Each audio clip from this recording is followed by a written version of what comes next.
Welcome back with Dr. Larry Arnn.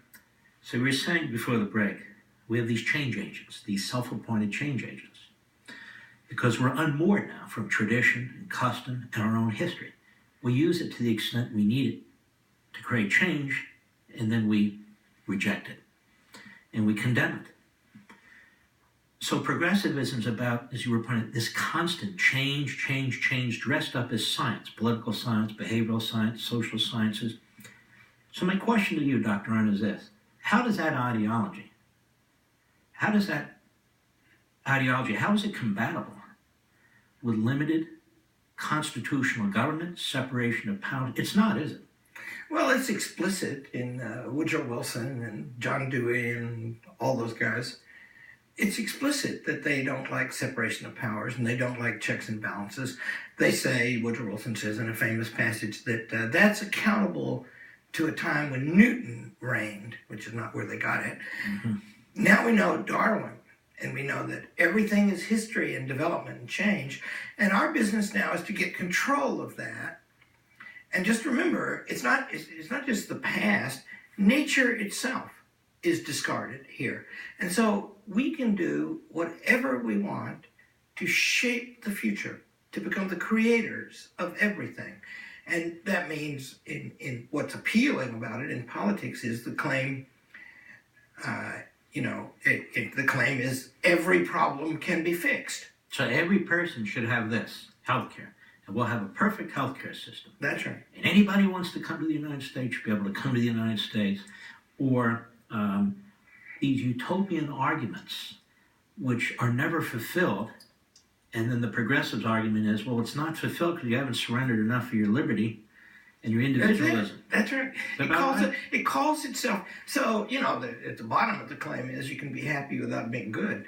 You could be a self-governing person without believing in self-government or practicing it, right? That's why the idea is there's nothing special. Anybody can come here.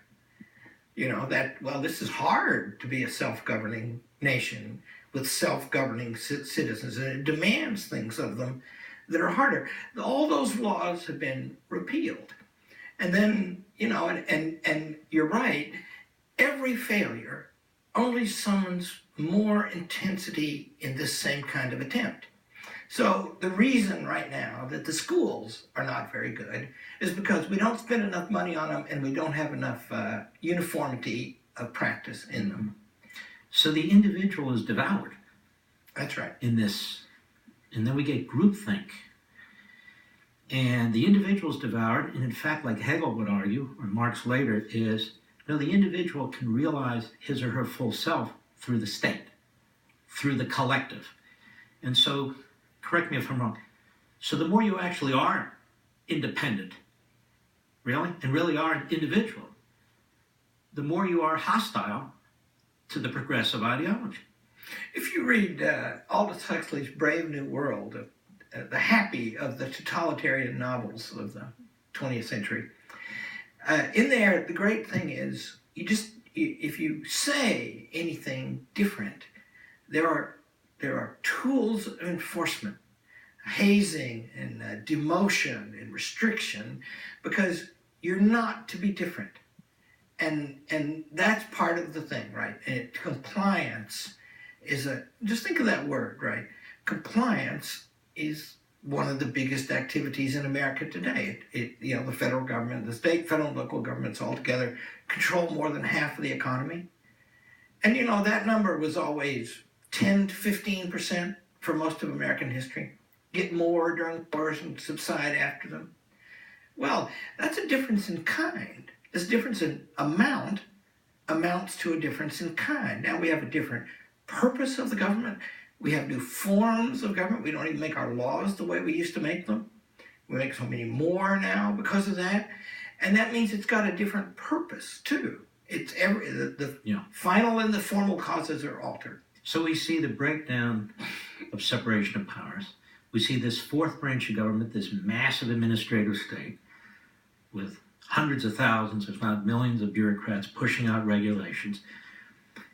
I said to Walter Williams a few weeks ago, I said, we don't appear to be a federal republic anymore.